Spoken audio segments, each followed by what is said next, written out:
I'm Larry with Denver Sign Supply, and we're a sign supply distributor, and we've actually been in business since 1978.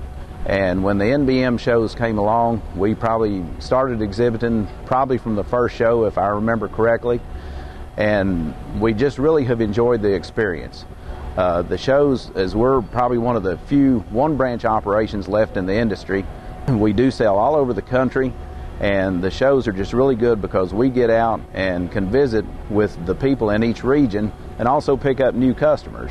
So we really have enjoyed these shows, and one thing that I would encourage, if the manufacturers are not exhibiting, we think it's very important that the manufacturers come to these shows, because even here at Indianapolis, we've run into different situations where we've needed questions from the manufacturers, and the shows are really not that expensive to attend. So rather than sending 15 people, send 2 people and have a 10-by-10 booth, but do have a presence here in the industry.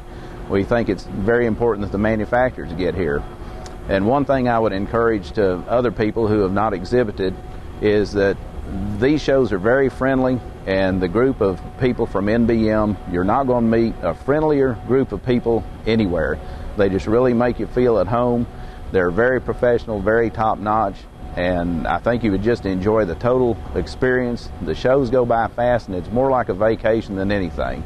And in fact, we're always sad to see the show end on the last day. So do come to the NBM shows. I think it'll be a great experience that you'll really enjoy.